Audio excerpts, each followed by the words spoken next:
You're 17-0. Do you feel the pressure? Yeah, we know everyone's circling us. Early on this particular Saturday night, that was certainly the case. And there you see some of the action there. We see the Royal band in the background, some of the Royal cheerleaders working out. But you do see on the far side, as we were looking at the west side, now we're back to the Maroons loosening up a little bit. And everybody's going to be kind of wedged in here and ready for some good high school basketball action and wonderful atmosphere as well. Absolutely. You know, the rafters are getting close to being touched up here, not only on the Larkin side, but also here on the Elgin side. If you pan up a little bit, you can see they're standing, some of them, or some of them are very happy to be at that top perch to get a good look at this game as the 20-1 Elgin Maroons come in to invade the 11-10 Larkin Royals here. And again, both sides of the stadium are filled up, or they call it the gymnasium if you like. So it should be a great game either way you look at it. No matter how you look at it, an Elgin team is going to win tonight. Yeah, no question about that. Hey, Jeff. Yes. I don't mean to interrupt you, but you know, questions we're going to treat the audience. I heard the phone lines were just buzzing at Jones after our last Elgin Larkin game. We're going to have two trivia questions here. We're going to do a Larkin trivia this first half, and then we're also going to do a Elgin High trivia question. So gather everybody around the TV, get your toothpicks out and your betting chips or whatever you need to do to play amongst yourselves at home on this Tuesday or Thursday night. And we might show you where we're nestled here. We're actually on the southeast balcony here at Larkin High School, and from time to time we might lose our life because it is a very mobile crowd. We're in amongst some of the Maroon fans, and you'll get a chance to see a little bit. So we're going to be in a very sea of activity, if you will, as you would expect here on this night. But it's fun to see all the action here.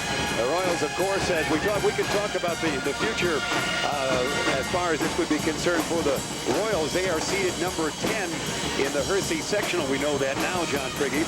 They will take on Conant, the number 7 seed, and that will be Wednesday, March 4 for the Royals.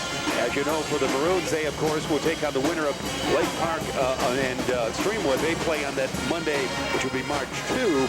The Maroons would play host to the winner at Chesborough Fieldhouse at 7:30 on Tuesday, March 3. And if you look at it from a standpoint of if Lake Park wins and they defeat Streamwood, that first game will be, I believe, the third time within 2 or 2.5 weeks that Elgin will play Lake Park.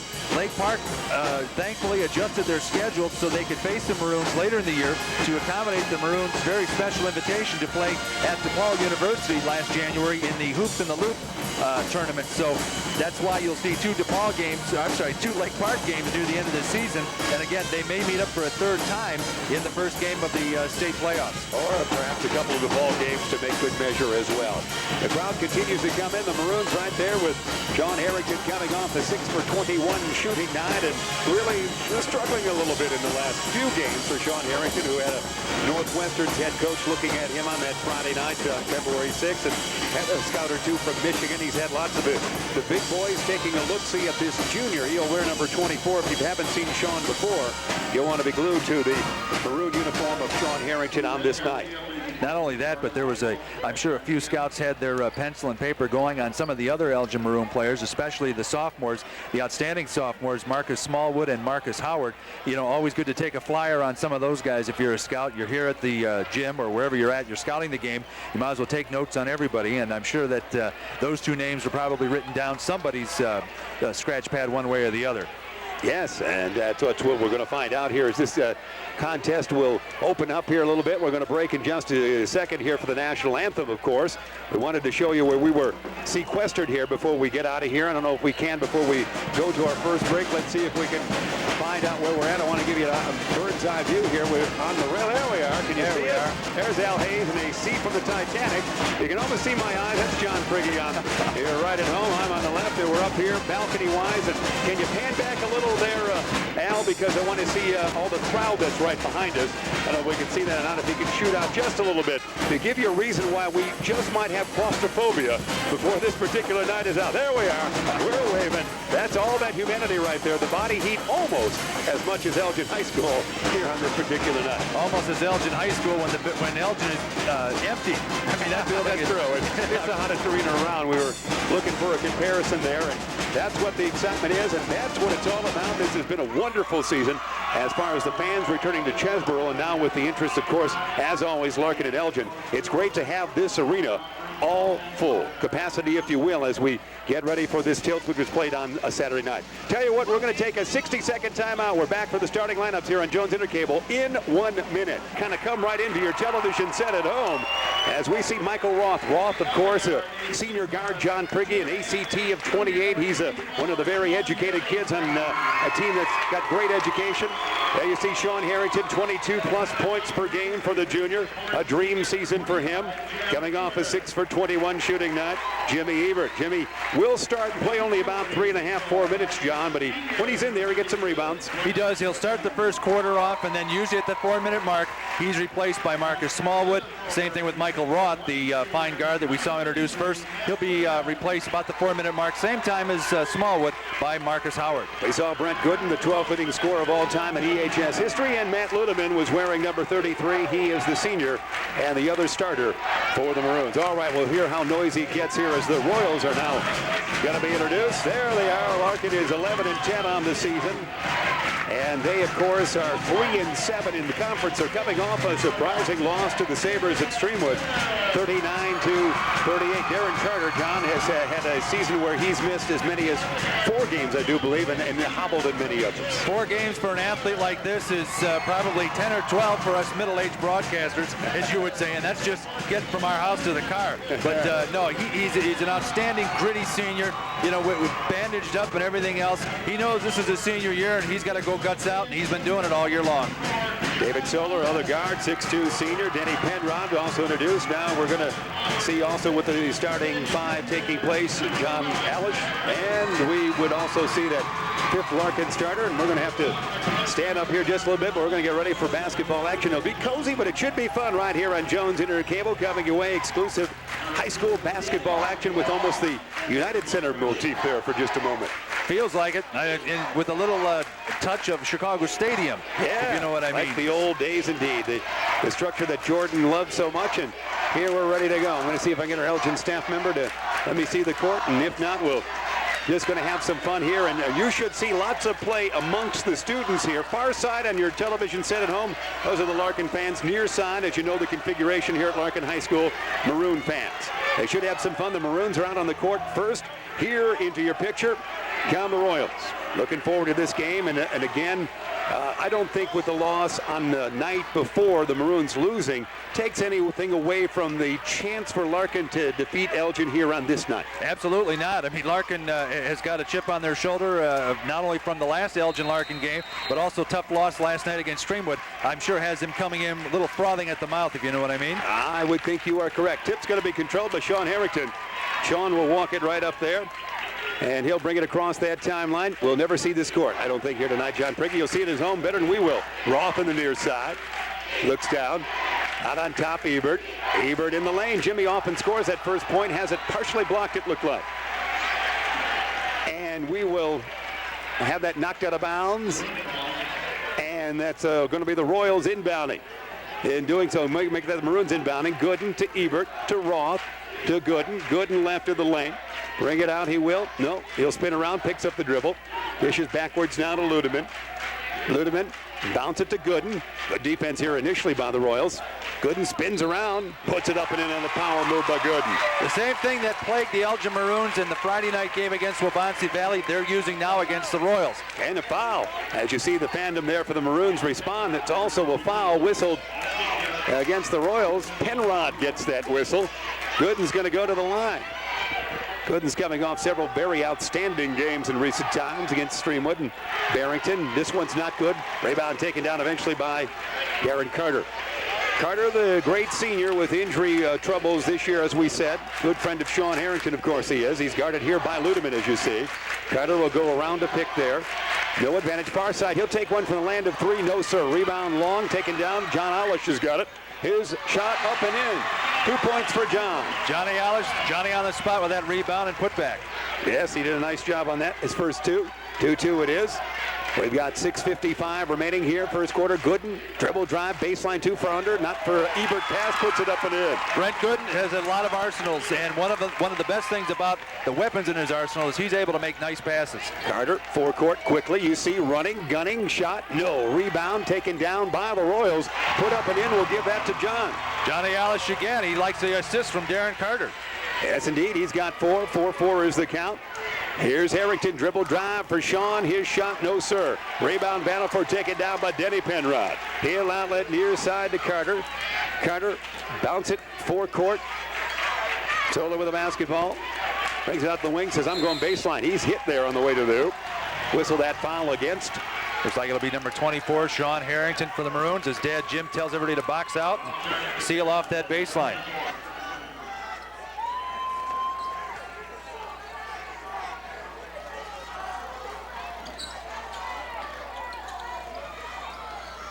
Long jumper is not going to be good. A little bit later than that, actually, for Jim.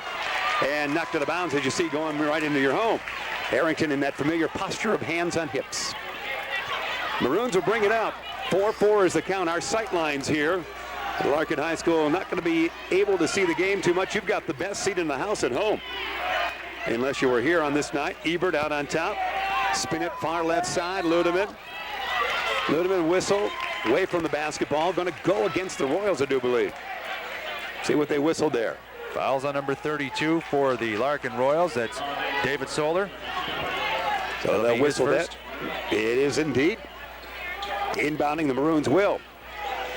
Ludeman in a crowd. Was that Sean? Sean is hacked. He's going to go to the line. Didn't get the shot to go. Crowd's amazingly quiet right now as they kind of establish positioning at this moment. Let them play for a while. 5:53 remaining here in this first stanza. Well, as we look, the foul is going to be called on number 11 for the Royals. Everybody knows. Yeah, good number 11 is a man right off the bench for those guys. Not on our scorebook, not on the foul chart here at all. We have to get the knowledge of John Walters to tell us who the young kid moving up from the sophomore squad. Harrington's first point. He's got it right there. Makes it 5-4. Second toss. No. Rebound is taken down by Penrod. Outlet he will do. Carter eventually. Carter will bring it across the big L here at the Larkin Gymnasium. Our young sophomore, good-looking kid. Bounce it around. Back outside it's going to go. Solar. Carter. Carter down low. John Alish. Alish shot. No. Rebound taken down by Ebert. Ebert outlet to Sean. Sean quickly up court to Gooden. Gooden will put it up and in. Nice patience by Brent Gooden to wait and maybe draw the foul on a rushing Denny Penrod, but he was right there for the easy bunny. 7-4 is the count. You see it right there. Ben Erickson, a Larkin grad, is our statistician here on this night. Carter in forecourt. 5:05 remaining here in the first stanza. Near side, the dish goes. A long jumper by the young kid. Give him 3. 3 points can be very devastating. Yes, indeed, that was. 7-7 is the count. Also a great way to open up your varsity career, for heaven's sakes. Fling that 3. Harrington tries. No. Rebound tapped around, then a whistle. See what they will whistle on this. 4:48 left to go in the first quarter here from Larkin High School. The score's tied 7-7. Marcus Howard checks in now for Matt Ludeman. So your Maroons on the court are going to be Howard, Roth, Harrington, Jimmy Ebert, and Brent Gooden. And also for the Royals, Carter, Penrod, John Alish, and David Solar. And the young sophomore. We don't have any number on him, other than the number he has on his back. Good-looking number 11. Already has a 3. Inbound it to Gooden. Oh, there's a rejection. That was Penrod with the rejection, was it not? Looked like it was. Penrod, the great 6'6 junior, of course. Nice job by Denny. They'll try once again. 4:44. Actually, it's going to turn over on that, and the Royals are going to get a chance to inbound it.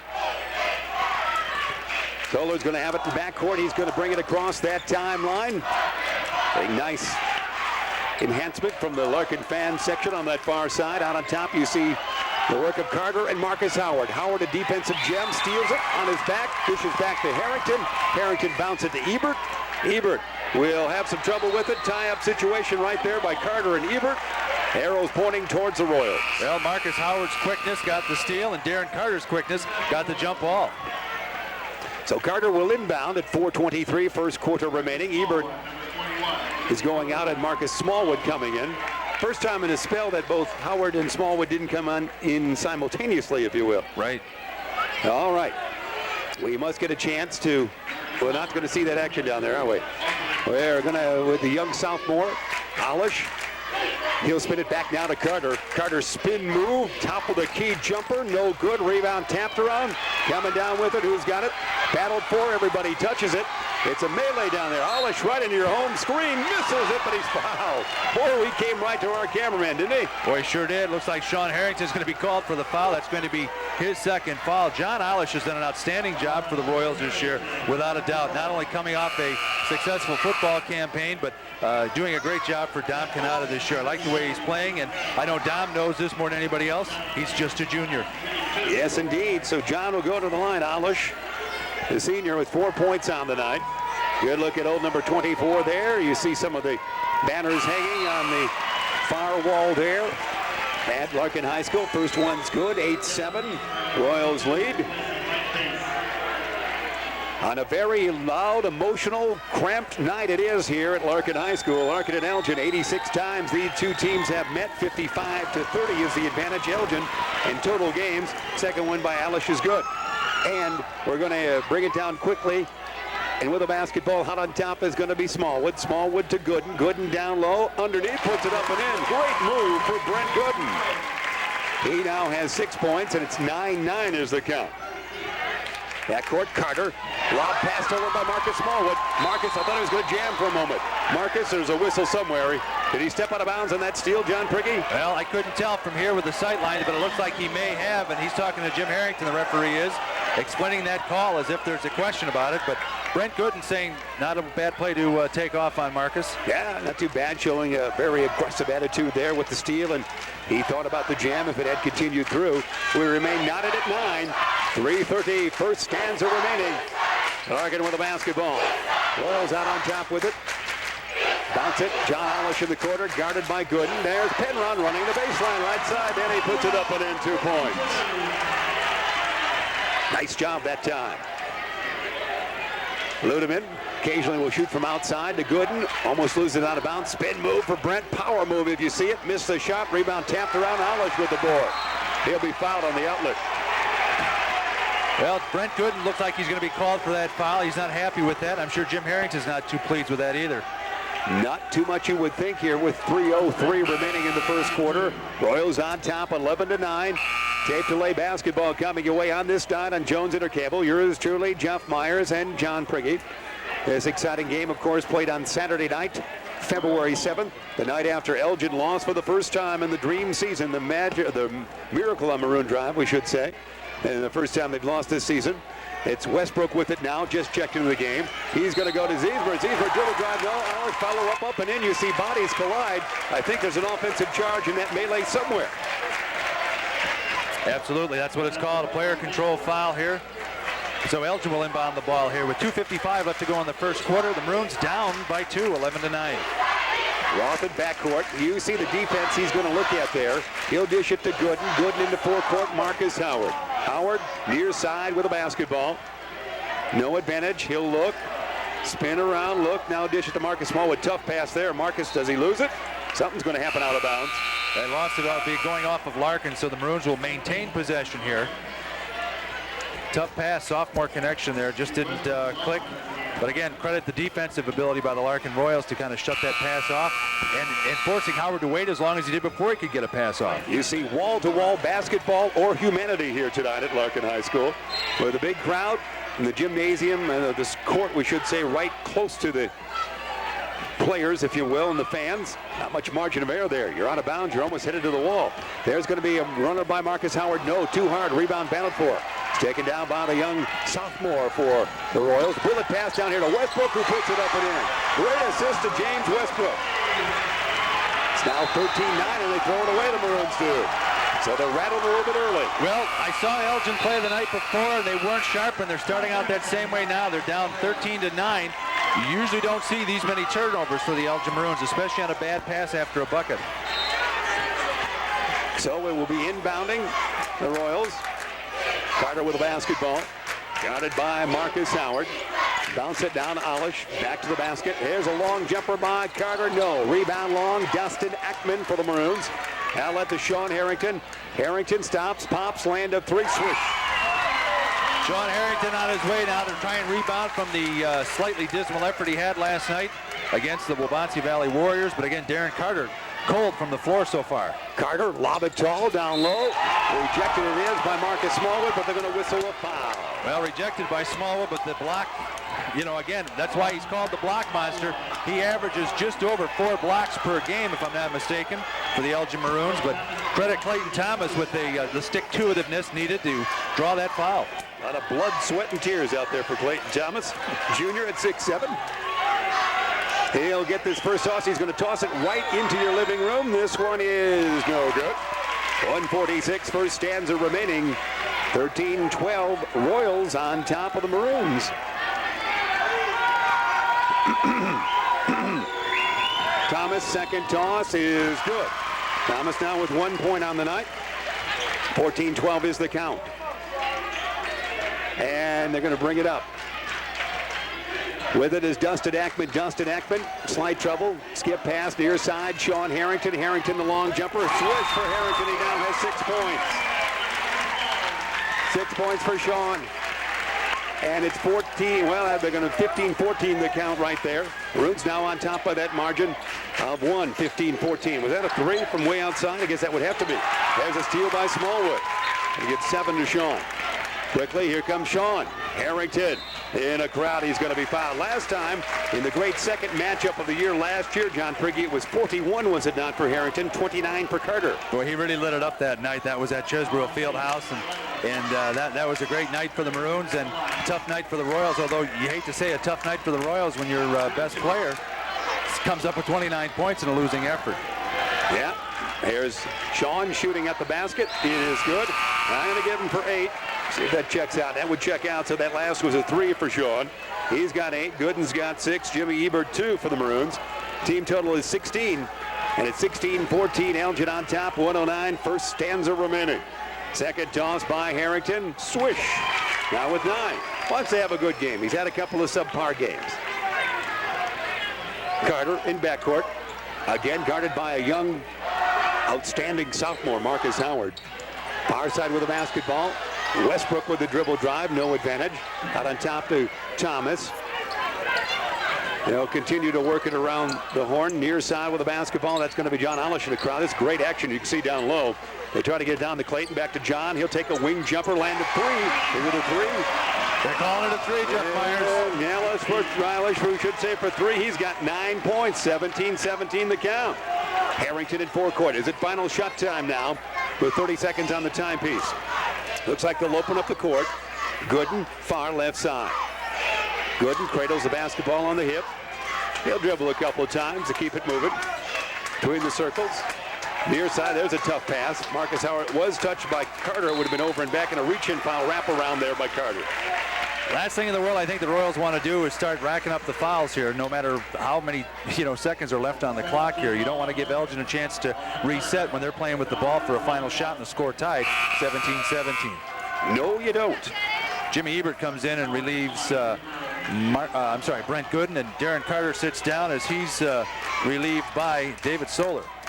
Those are the changes we should say. Marcus Howard will go to the line. 13 seconds remain in the quarter. Howard's first toss will be good. Howard gets his first point. 4th Maroon to score here tonight. 18-17, Elgin the lead. Second toss by Marcus with Sean Harrington watching the action. It will be rimmed. No, Smallwood gets it, puts it up. No, misses. Tip by Ebert. No. Another tip, not good. Smallwood tipped it in. Marcus Smallwood, the tip, was it not? And that's going to wrap up the quarter here with 3 seconds remaining. Let's see if Larkin gets a shot away. They will not. So, at the end of one stanza, it's going to be the Maroons 20, the Royals 17. John Prigge will keep it right here, get a chance to assess the first 8 minutes of play. Well, again, Elgin's kind of on the sluggish side starting out, as they kind of the opposite from the way they played Friday night against Waubonsee Valley, as they ran out to a 12-0 lead. But, again, they're hanging tough without a doubt. I think the key for Larkin is that Darren Carter has been relatively cold from the field. Some of the shots he's taken, if half of them would have gone in, I think Larkin would have the lead right now. But as it stands right now, end of the first quarter, it's 20-17. The Elgin Maroons ahead of the Larkin Royals. You see the Maroons huddling around their coach, Jim Harrington. Again, entering this game, they are 20-1. They know where they will be playing on Tuesday, March 2 at home, of course, in the opening round of postseason play. They hope to end up the season in Peoria, which would be, of course, the weekend of March 20 and March 21. We'll talk more about that as the season progresses, of course. We appreciate you. What's that, sir? Sorry about that, Jeff. I just wanted to say don't forget about trivia during this quarter. We've got Larkin High School trivia. Let's do a little trivia right now, shall we? Okay. I think we can. How about some Larkin High School basketball trivia? The Royals haven't taken the floor yet. Go ahead. Tonight's first question here. During the 1979-80 season, Larkin and East Aurora set a state two-team single-game scoring record. How many points were scored in that game? You see, your choice is multiple choice for everybody to make it easy. 172, 147, and 213. All right. I jot those down. Oh, quickly they're going. Did I write those down quick enough? I'm pondering at home now. Next time out, we'll resurrect it. That's right.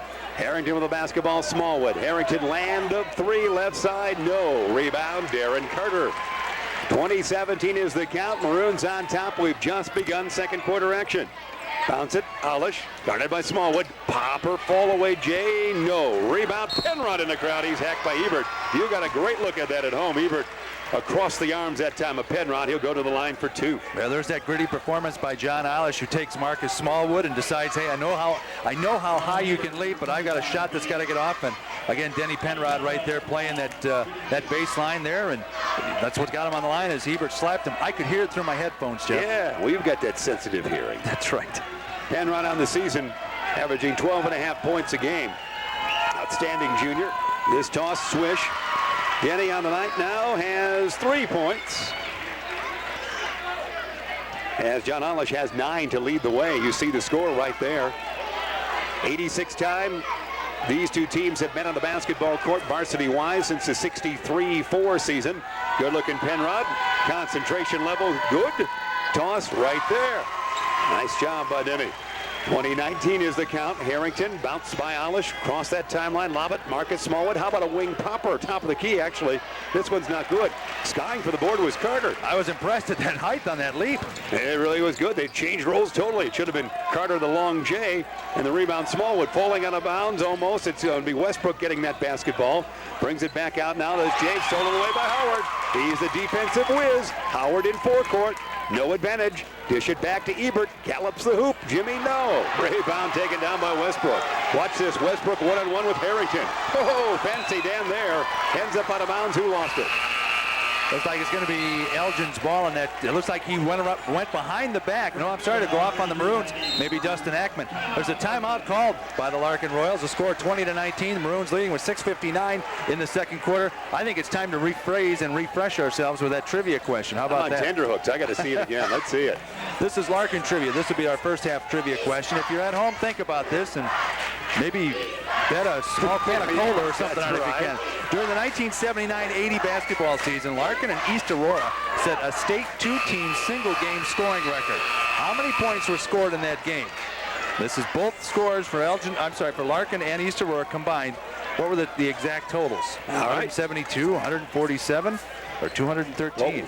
We'll have the answer maybe in our next stoppage of play. Tell me what the final was, and I'll be able to make my guess. What was the final score? I'm afraid if I told you the final, you still wouldn't be able to guess. Probably not. All right, here we go. Royals break huddle.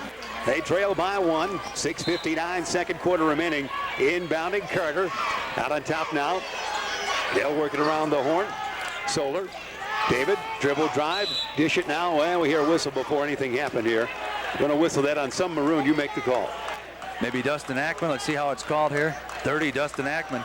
Dustin's been a great super sub for the Elgin Maroons. He's been the star of the game a couple of games this season for the Elgin Maroons. He gets limited playing time, but as Coach Harrington has told him, when you go out, you go guts out on that floor because your time is going to be limited, and he does. And as we say that, Dustin takes a seat, and Matt Ludeman, number 1 in his class at Elgin High School, takes the court. Ludeman is starter, of course. At the line, there is David. David's first toss will be swish. We're knotted at 20. Solar now on the night has, I'm giving that first point for David. He'll try once again. Royals are falling off on the rebounding blocks there. Referee says, let's shoot this one up, fellas. And David will try once again.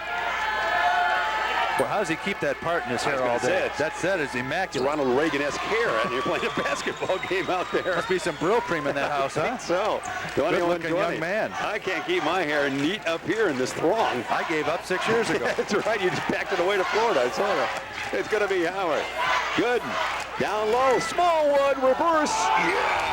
Pretty. Very pretty for Marcus Smallwood to get that nice reverse and get the shooter's touch, too. He really did. 22-21. He'll be thrilled to watch the next 2 years plus at Elgin High School. And we do appreciate the fans coming out in great numbers to Chesborough Fieldhouse in recent games. Continue that good practice. There's a long jumper. Alish, no. Rebound, Howard. He'll outlet to Harrington. Sean, as you can see, will bring it up. Zigzags, top of the key. He wants this one. Watch this. He'll dish it right into the nose of John Alish, who gets it now to Westbrook. Westbrook gets it back, puts it up and in. Westbrook with the bucket, but a big assist by John Alish. 4 points quickly up court. Here they come. Gooden puts it up and in. Back and forth. Racehorse basketball there. Gooden with 8. 24-23. Maroons on top. Westbrook, the stylish senior, brings it across that timeline. He looks for help. Out on top, Solar. Back it goes to Carter. Carter says, let's settle in here. I want to run things with Marcus Howard on me. Carter continues that dribble. No advantage. He'll fling it this way now. Lob it down low to Penrod. He'll play it up and in. You saw that come right into your home perfectly. The lob low for Penrod. Angle left, up and in with the right hand. And the Maroons throw away. Yeah, they sure did. This is the second time Elgin, off of a bucket from Larkin, has thrown the ball away on a bad pass or a mishandled pass, any way you want to call it. It's a turnover, and Larkin will bring the ball up now. They're in the lead, 25-24, with 5:14 left in the game. You saw Jim Harrington shouting the troops on. And the Royals will bring it up, as John Prigge told you, with the 1 point advantage they've got. 5:14, second quarter remaining. And our mystery man, good-looking number 11. We apologize for that. He's not on the scoreboard. He's not on our stat sheets. Michael Pace. Michael Pace. And what do we have here? What do we got? Quick timeout by somebody. Well, what happened was there was tough defense played by the Maroons and caused the young Mr. Pace there to call a timeout before a 5-second call. Are you ready for the answer? Let me think. Can we wait 2 more minutes? You're killing me. Yeah, you know, I'm almost got it. I got a head open. You go from tender hooks to being guarded. Well, you know, the game's in front of us. Oh, hey, look at that. Look at that face on that. Only a mother could love that. Look at that EHS. Does that wash off? It's just a matter of time. That's the question. I guess so. You'd hate to go to college still wearing that. Be okay for trick-or-treating, but that's about it. So you have to join one of those fraternities or something. Here we go. Okay, give me the answer. Now that we waited this long, can you give it to me? Yeah, give me the answer. All right, here comes the answer to our first Larkin trivia question. Referee's going to shut it out here. We really worked this out. How many points were scored in this great matchup? Larkin, East Aurora, 213. Look at that score. 118-95. We can't do that in the NBA in 3 games anymore. That's what happened during the 79-80 season. Do you remember that game? Do I remember it? No, I just remember reading about it. Okay, fair enough. That's close enough. At least you were paying attention on that day. Well, East Aurora probably was coached, I think, by, still at the time, Ernie Convisto, who had a policy of 100 shots a game no matter what. Yep. Dustin Ackman shot no good. Follows up his rebound. Doesn't get it back, though. Solar's got it. Will he go coast to coast? Bounce it now to Pace. Pace spin move. Popper by Pace is no good. Small with the board. Boy, Marcus can sky. There's no doubt about it. No question about that. Harrington, he wants a 3. He's going to take it. You saw. Simple as that. Says it all. So effortless sometimes. His rhythm of motion is just so smooth. 27-25 Elgin. Popper, David Solar wants to bank it. Can't do it. Penrod the board. Battling for it. Nice job. To near side to Pace. Pace all offensive-minded. Has it taken away by Gooden.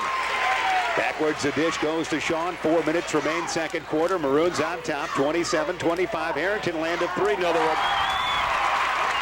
Could be a long night for Larkin if they let Sean Harrington get on track with those threes. We told you he wanted to have a good game after a couple of subpar shooting nights, including a 6 of 21 against Wabanse Valley. Carter falling out of bounds, throws it up. It's not good.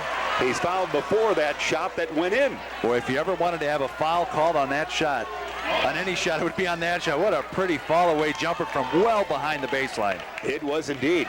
Now, it does not go point-wise, but we will go to the line. Michael Roth will be called for the foul for the Maroons, and that'll put the left-hander, Darren Carter, on the line. Carter, as you can see a little bit, that left ankle wrapped pretty heavily. He hurt that. That would have been the ankle, would it not? He hurt in the Christmas tournament. That was the good ankle. Yeah, he hurt that. William doesn't get this, but Alish gets along Karam on the far side. John will set up shop again, it looks like here. Bring it out to the wing with one dribble. He needs help. Gooden's all over him like a glove. He'll dish it now to Pace, who's going to be fouled by Dustin Ekman. Not much room over there. No, definitely not. Along with that baseline there, you've got maybe 1.5 to 2 feet before you're touching Larkin Royal fan flesh. They really are, and not as a politician might on election day. No. Or pre-election. You're just right into the humanity immediately. Pace at the line. Michael's got 3 points on this night. Pace, first toss, no good. Rims out, tap to Gooden's got it, and he's going to be fouled by Penrod or Pace.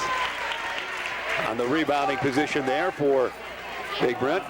One-on-one time it should be for the Maroons with 3:31, second quarter remaining. You know, a lot of people in Elgin have been talking about the Elgin Maroons next year. Sean Harrington will be a senior.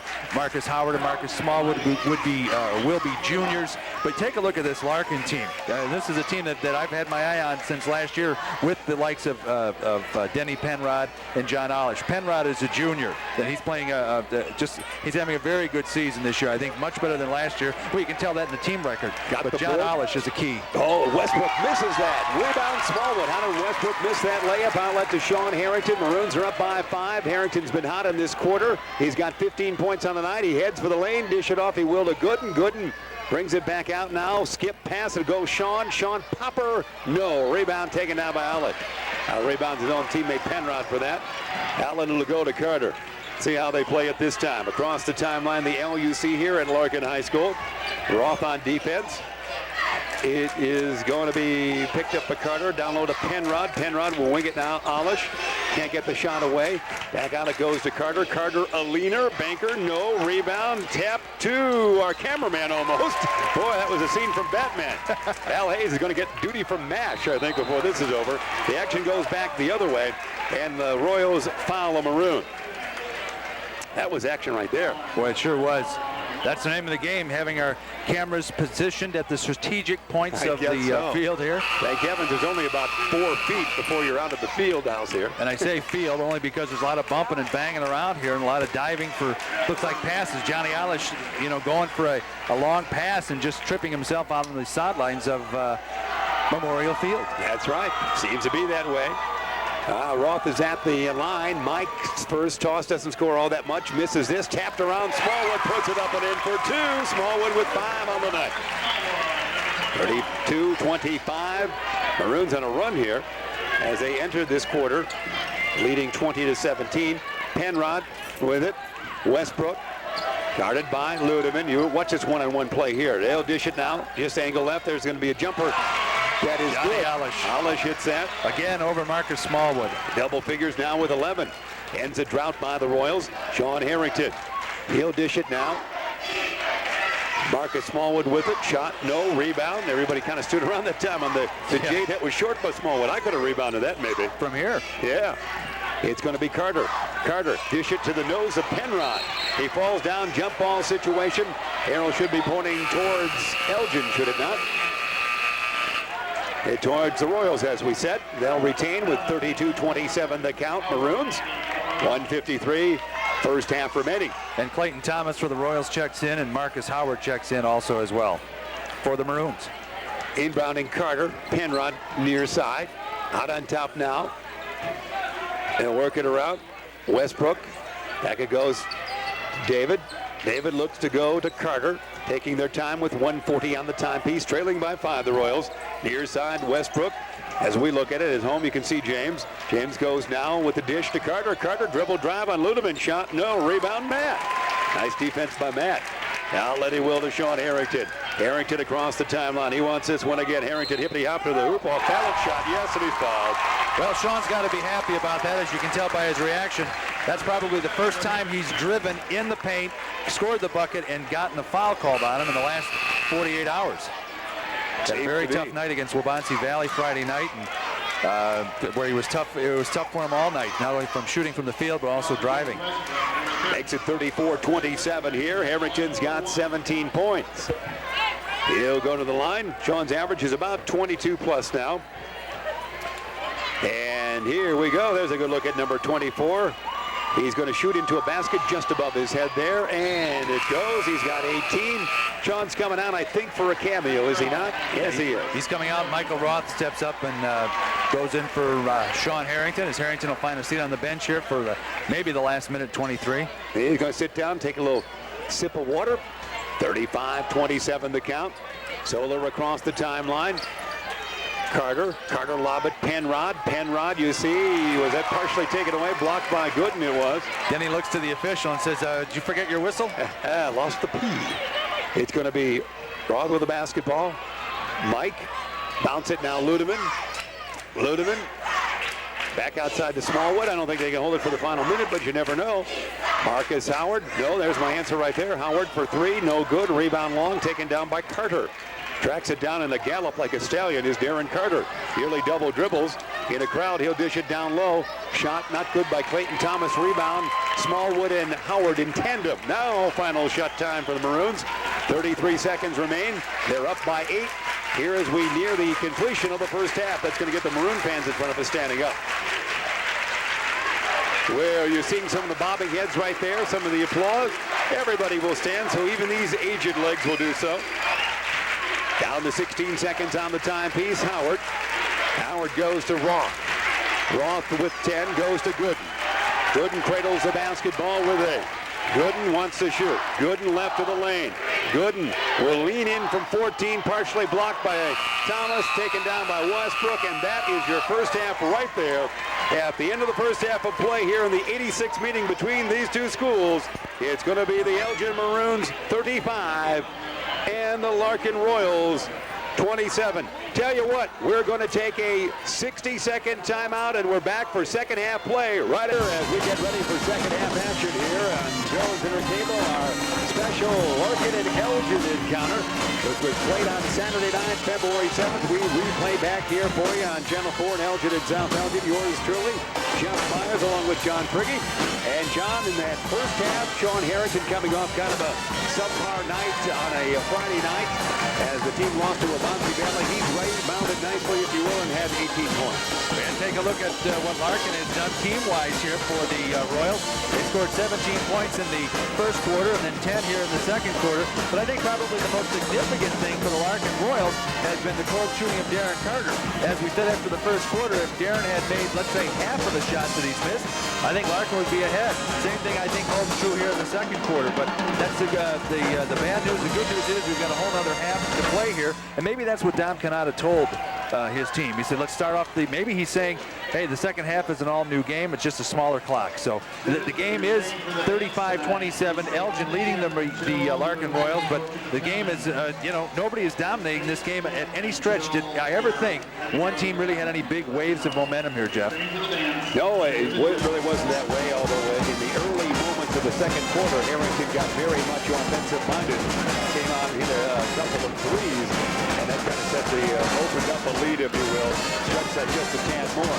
So that's what we have. Here we are once again. Are we ready? We're waving again. We're in that sea of liquid, I guess. That's John Prigge on your left at home. That's me. This is some I guess. And we have action coming your way.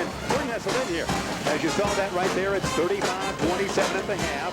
We're just about ready to get things in the way. A wonderful halftime show that took place here. There's some of the fandom. They seem to be running right out the door. I don't believe that.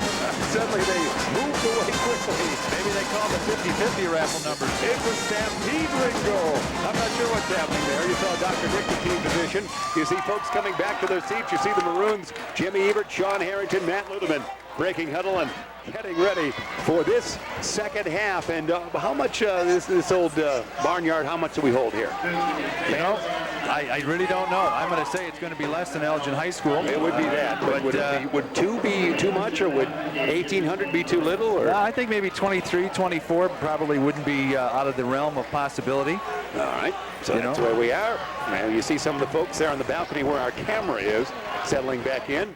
Credit. I just want to pay special tribute to the Larkin girls pom-pom squad. Did an outstanding routine, as they did last year. Yeah. A lot of hard work and dedication and coordination goes into doing that, along with the varsity cheerleaders. So he had a salute to arachnophobia. They were like one spider doing a push-up. Wasn't that what the halftime show was?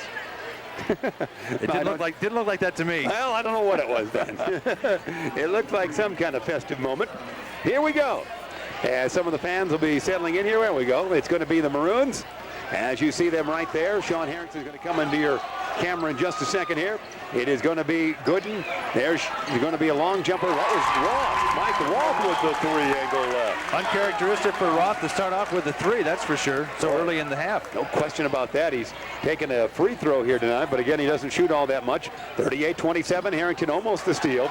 Solar gets it back. David Popper is not going to be good. Rebound tapped around, taken down by no one, goes out of bounds. Last touch by the Royals. Well, no matter what you say about Larkin Royals, or about the Larkin Royals this year, the one thing you can always pretty much count on is the hustling of Denny Penrod. Yeah, there's no question about that. And again, it's a season that with the 11 victories, the loss of Carter, they'll certainly feel next year, but they will have some outstanding timber coming back for the next campaign. Harrington wants a three this side. Sean, not this time. We got a rebound. It's going to be in Matt Ludeman with a violation as he jockeyed for position with young Mike Pace, as you can see. I think that's Matt's second foul, if I'm not mistaken. No, it's his first foul. Carter inbounds. Polish packet goes to Carter. And he'll bring it up. 7:05 remain third quarter. Maroons on top by 11. Penrod with a basketball. Spins around. He'll throw it away. I don't think a Maroon touched it. He threw it away on the pass to the center of court there. There's Jim Harrington. Shouts out instructions as he loves to do. Always thinking in the contest of courts. Ludeman will inbound to Sean. Let's see if it's Harrington time here. You've read about him. You've heard about him on the radio. You're seeing him now up close and personal here on this game. Harrington wants the basketball. Watch this. We'll let him play. He'll dish it into a hand there. That big buildup. He threw it away. Then there was a foul. But that still was Harrington when he can really control the basketball. But at the same time, John Prigge, as you know so well, bring the other players into the game flow as well. Absolutely. And the best part about him, I think, along with his points, is his ability to find the open man on the passes. Royals have got the basketball. Pace. Out on top now. Right angle. Polish. Down low to Penrod. Too hot to handle. Coming out flat, everybody is in the first 90 seconds of the third quarter. Another turnover. Good idea, at least for Larkin Royals, to work the ball on the baseline to Denny Penrod and have him kind of work over Jimmy Ebert on that baseline. Here comes Harrington. He'll bring it across the timeline. 6:25, third stanza remaining. Maroons continue to hold that lead. We'll have an EHS trivia question here in this second half. Harrington dishes down low to Gooden. No tap, not good. Rebound, Bantleford taken out by whom? Last touch by a Royal. It went out of bounds nearly at center court. A lot of contact along that baseline. You talk about David. There's a Darren Carter injured ankle. As we're following here, we're almost doing our medical terminology here. In that sea of leggery, there was a Carter's ankle that we wanted to take a look at there. Nice camera work there by Al Hayes. Much talked about injuries with the double injuries he has really in both legs. Right. Ludeman, Ebert, bounce it down low, good, and he's open, lays it in. Nice passing there. Excellent passing, and that pass really had to be pretty perfect. Didn't have much margin of error there, because that was in between a couple of Royals standing there looking to intercept. And Larkin has not scored here in this third quarter. They've been outscored 5-zip. Royals with a basketball. Near side. Going to be Solar. David, dribble drive. Has a pass shoot through to Clayton Thomas, far side. Clayton looking for someone. Goes to Carter on the wing. Carter will start the dribble. Spin move by Darren. He'll dish it down low to Penrod. Shot. No, make it Clayton Thomas. Penrod follow up and in. Denny Penrod eventually got the two. Penrod with 8 on the night. 40-29 the count. Ludeman looking.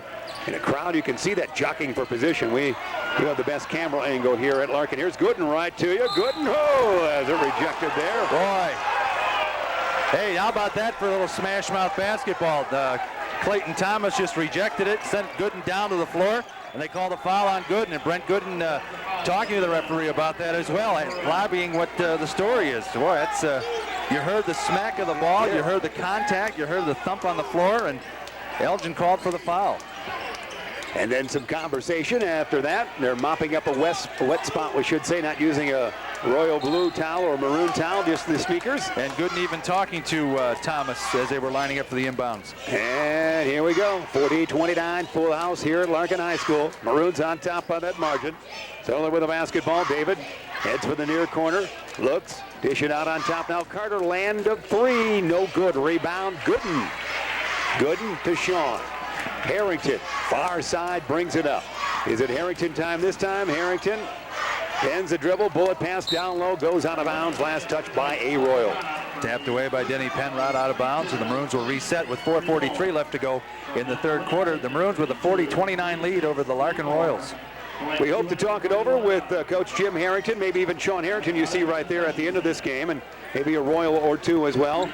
Coach Dominic Canada, hopefully if all things go well, depending on our time configuration. There's going to be a violation by the Royals. You see Jim Harrington out of the court applauding that move. Well, Brent Gooden still yapping at Clayton Thomas there during the stoppage and play. They are talking. This is as close you can go to being in a basketball game and not suiting up. Harrington inbounds to Ebert. Well, we do have a winner, we're told here by the PA man. The 50-50 raffle. Check that ticket stub there, John Prigge. With the basketball, it's good. Gooden, dribble, drive, popper, yeah. Brent Gooden says, I'm going to score over you. He's got 12. 42-29. Maroons in forecourt. It's going to be David Solar. David brings it to that familiar spot nearly in the right corner. Out on top now, John Olish with the popper. No good. Rebound tapped out, taken down by Ebert. Ebert backward dish to Sean. Sean base toss up here to, you guessed it, little Michael Roth, who now has 5 points in this quarter. And Don Canada says, I've seen enough, and he's going to instruct Darren Carter to call timeout. 3:58 left to go in the third quarter. The Elgin Maroons 44, the Larkin Royals 29. Methodically, it's been a 9-2 run here for the Royals. Now, Jeff, I know we said we're going to save our Elgin High School trivia for the fourth quarter, so keep that in mind. We will have that ready for you just at the beginning of the fourth quarter. Now I'm ready for it. Well, you're going to have to just pace yourself. You get that? Just pace yourself. All right. Trivia comes, and you'll be okay. Okay. What, you got a side bet on this? No, not a thing. Just enjoying the game, but I was ready for a little information in the John Prigge way there in the annals of Elgin High history. We're showing you the crowd here. If you were here, again, as always, we tell you to pick yourself out. Were you sitting there in the right upper corner watching the cheerleaders? Were you walking by right that time? You can find yourself here on our Jones Intercable tape delay telecast. We look into the huddle for the Maroons. Jimmy Ebert, number 25, of course. Outstanding seed. Mark Mello, of course, has had come off the bench. The Maroons, 16 bodies, and they've used them. Yes, they have. They characteristically all season long, they've gone to sometimes the 7th, 8th, and 9th players in the first half of their games. All right. And we know they go to their 7th players, Marcus Howard and Marcus Smallwood at the 4-minute mark generally of the first quarter. So that's a granted. To bring 2 or 3 others in off the bench usually has been the case, I should say. All right, Carter will inbound. He's not going to see him for a while, but Darren will get it now to Michael Pace, who's back in there, and Pace will bring it across the timeline. Pace added some offensive thrust to the Royals lineup in that first half, wearing that number 11. Pace with the basketball down low. The shot not good by Solar. Rebound Banaport taken down by Marcus Smallwood to Howard. Howard in forecourt. Howard wants this shot into the lane. He goes. Leaner, no good. Rebound Pace. A lot of work for Marcus Howard and no points. That's tough. A lot of work, a lot of good moves and a lot of work. Pace is going to do the same thing. Into the lane. Popper from 15. That's short. Rebound Sean Harrington. It's been all Elgin in the rebound department after every Larkin shot, at least in this third quarter. Howard won't have to work as hard this time, but he's going to go to the charity line for a couple of tosses. Will Marcus Howard. On the night for Marcus, I've got him with with 1 point for Marcus. Had a free throw early. This might be a good chance to take a look at the apparatus, I'm going to call it, because it's so big on Darren Carter's left ankle. And look at the right ankle, too. Oh, that's quite a surgery job there. Boy, I'll tell you. We need Dr. Quincy. So that's the injuries he's been playing with. And again, many players would not be able to come back and participate. When he started the season, John Prigge, Darren Carter couldn't even go through a whole practice. Maybe we can take another look at that. Just take a look at that for those of you who think you got a tough getting up every Monday morning and going to work.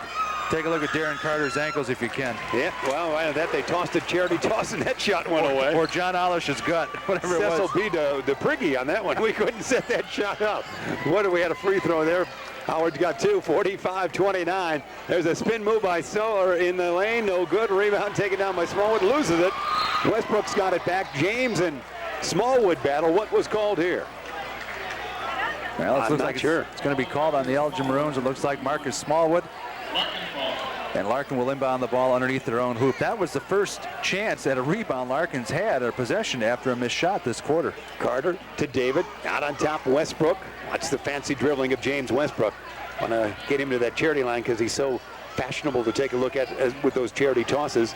Hollish, Penrod in the lane. Denny, power move. Shot up and in for Penrod. Good looking power move that time for the 6'6 lad. Denny Penrod's come a long way since his sophomore year last year on this varsity squad. 45-31. Harrington kicked it out of bounds. Sean lost that basketball. Turnover, Maroons.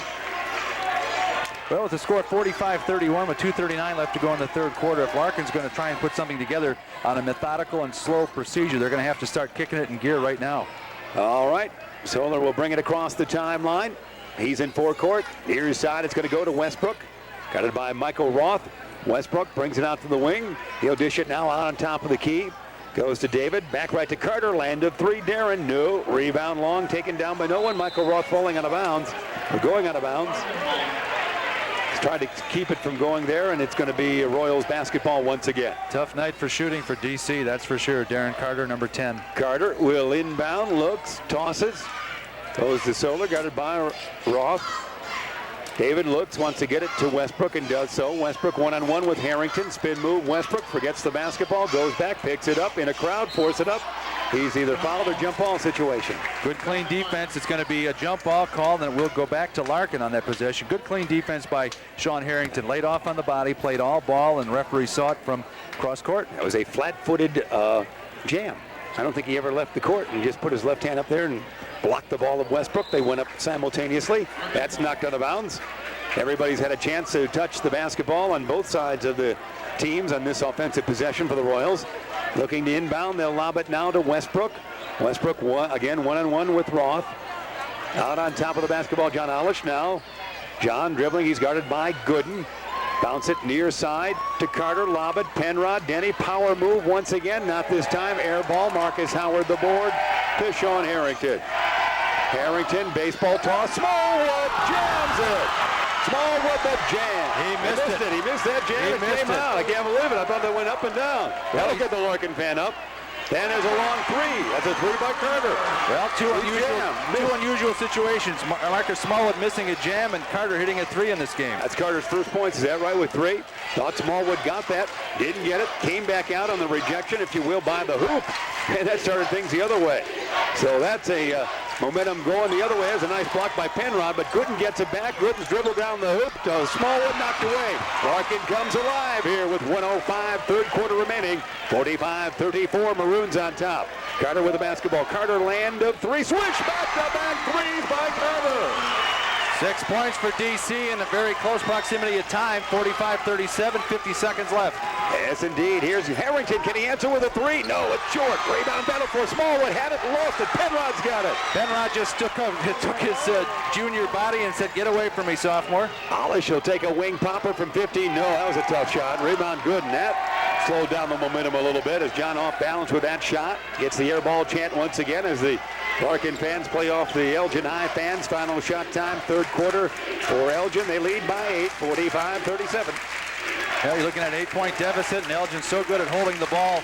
Brent Gooden has it tucked underneath his elbow there. Dom Canada talking to him, or talking to himself. Like a local bread when he does this. It's like you walk into the store to get a bread for your, some bread for your lovely wife and youngster, for heaven's sake. It really is. Here comes Harrington time. Get ready.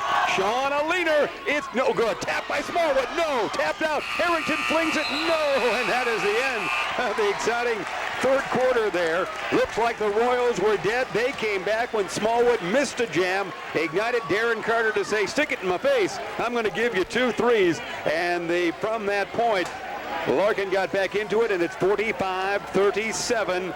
The Maroons lead at the end of 3. Darren Carter scored 6 of the team's 10 points just really in the last couple of minutes and the last 2 possessions, I believe, Jeff. So it just goes to show you how demonstrative shooting and getting a 3 is from this field. A 9-point lead can be wiped out within a matter of a minute, and that's kind of overstating the fact, I'm sure, but Oh, boy. Yeah, that's a good look. Now, that looks like you before you've used your Now, see, special soap you have in the morning. his hand gestures said it all. 20-1. You were able to read that? Maybe he's got an umpire in the family or something. You never know. That was cute. 20-1.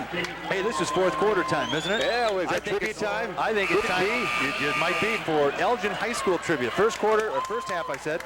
I meant to say we had Larkin trivia. Here's Elgin trivia. Which member of the Elgin High School's 1972-73 basketball team has the most career points? Jeff Wilkins, Tim Jones, Jay Gelmacher.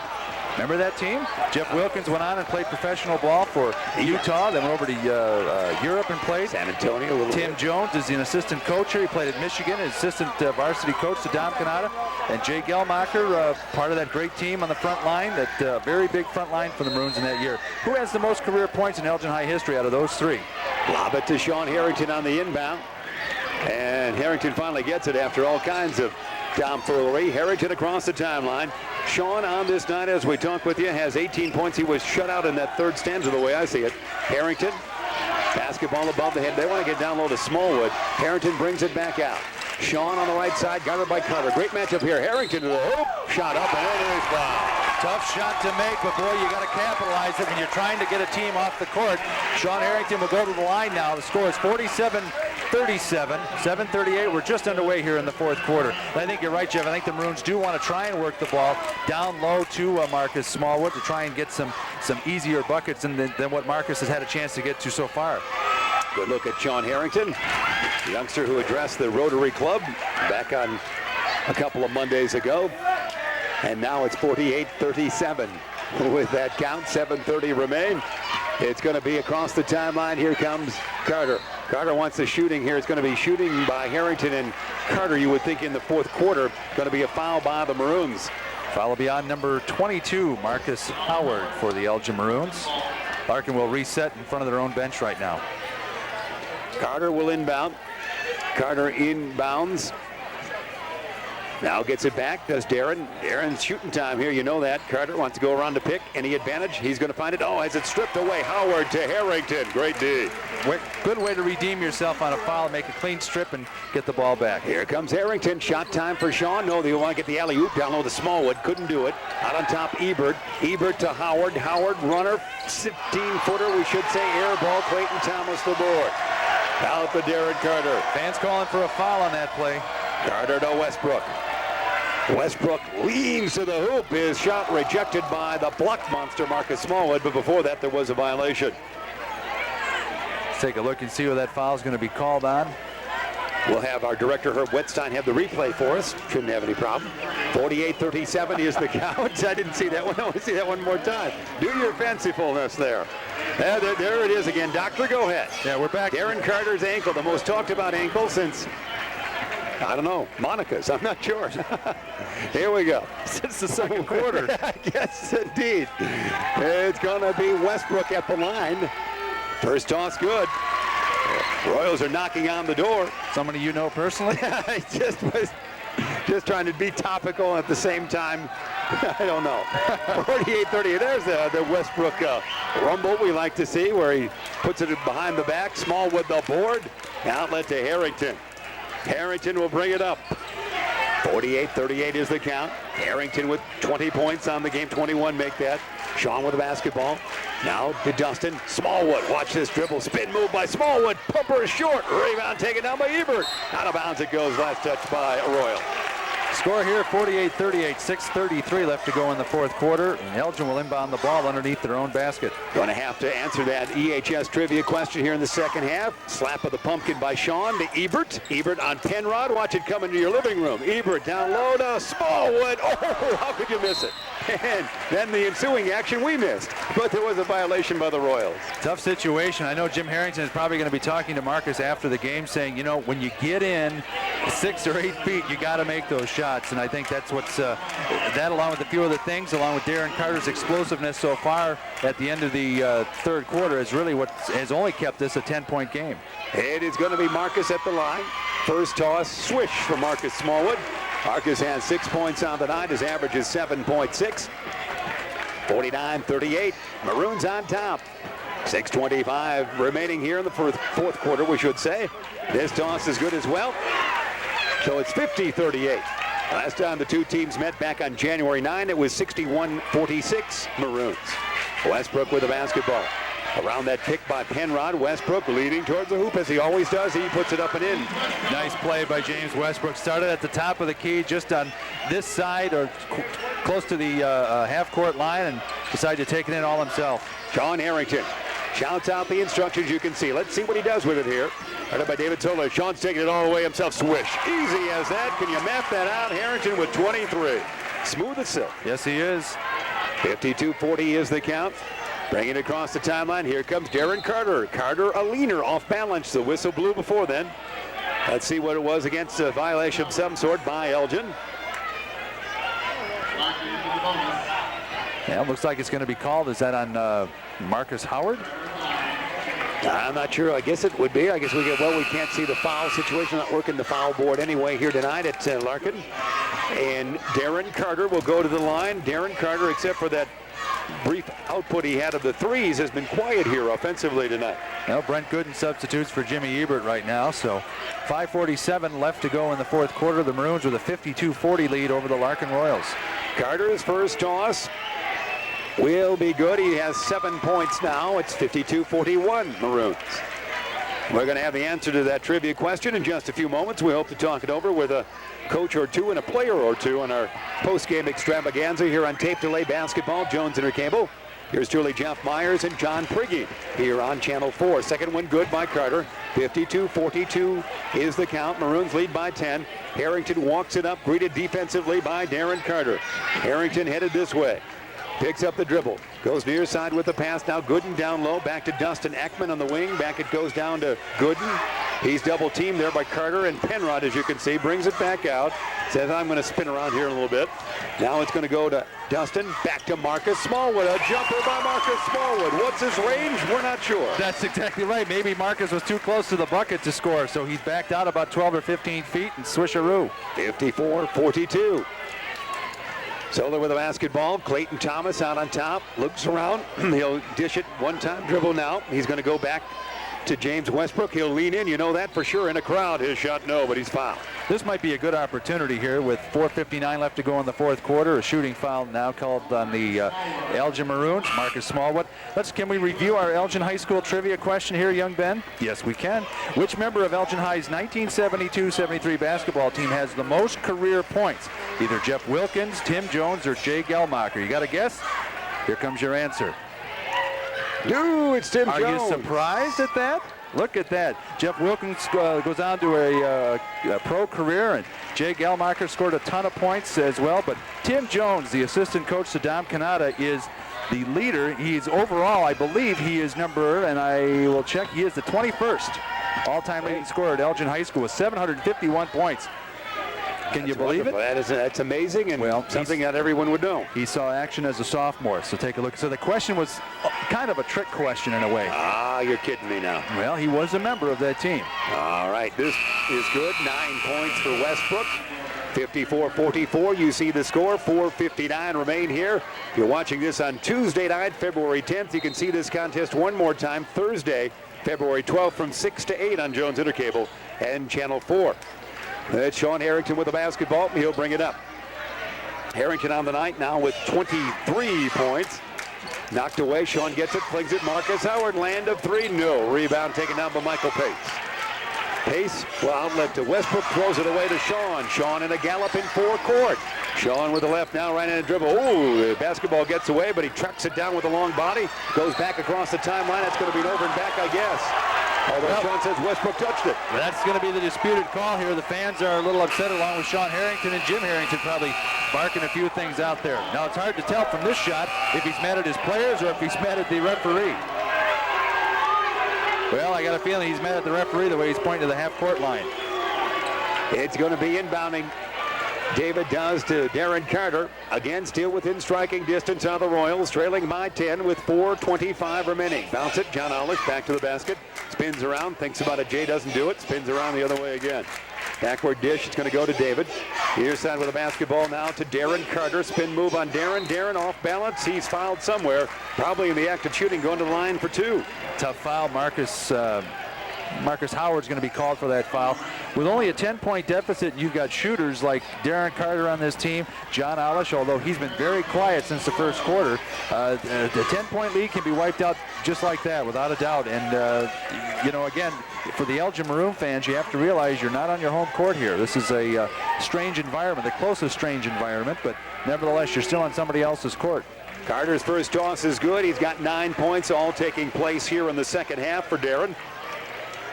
Within 9 are the Royals, who enter the game 11-10, as we mentioned, 3-7 in the conference. Maroons coming off their only loss of the season on Friday, February 6th. They are 20-1 on the year. Carter's second toss swish.